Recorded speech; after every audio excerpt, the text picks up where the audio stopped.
ডাঙৰীয়াৰ নেতৃত্বত অসমত ছাত্ৰ ছাত্ৰীৰ পৰা লৈ পেলাই খেতিয়কসকলৰ পৰা লৈ পেলাই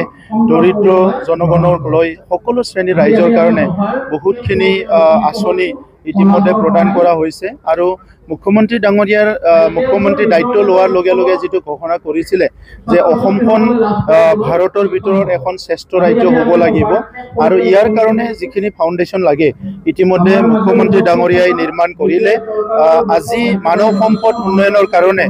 যিখিনি কাম মুখ্যমন্ত্ৰী ডাঙৰীয়াই হাতত লৈছে যে ছাত্ৰ ছাত্ৰীসকলক আৰ্থিক সাহায্য নিযুত মইনাৰ পৰা আদি কৰি আজি চাইকেল বিতৰণ কৰা স্কুটি বিতৰণ কৰা এই আটাইবোৰ যেটো আঁচনি এই আঁচনিয়ে আমাৰ দৰিদ্ৰ শ্ৰেণীৰে হওক বা আমাৰ মিডিল ক্লাছৰে হওক এই ছাত্ৰ ছাত্ৰীসকলক শিক্ষা গ্ৰহণ কৰাৰ সকলো দিশৰ পৰা সহায় কৰিব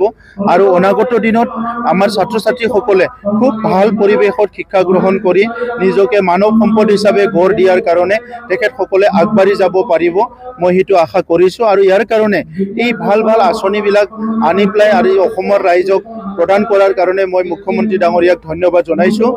তেখেতৰ নতুন বছৰত তেখেতক শুভেচ্ছা জনাইছো আৰু যিসকল ছাত্ৰ ছাত্ৰীয়ে আজি আমাৰ আনন্দৰাম বৰুৱা বঁটা পাইছে যিসকল ছাত্ৰ ছাত্ৰীয়ে স্কুটি পাইছে চাইকেল পাইছে সেই সকলোকে অভিনন্দন জনাইছো আৰু আশা ৰাখিছো মই সেই ছাত্ৰ ছাত্ৰীৰ পৰাই আহি থকা সময়ত কোনবা ডক্টৰ হ'ব কোনবা ইঞ্জিনিয়াৰ হ'ব কোনবা কিবা এটা দায়িত্বত বিষয়া হ'ব IAS বা IPS বিষয়া হ'ব সো অসমখন আগুৱাই নিয়াৰ কাৰণে এই ছাত্ৰ ছাত্ৰীসকলক বহুত কন্ট্ৰিবিউশন দিব পাৰিব মই এইটো আশা ৰাখিছো।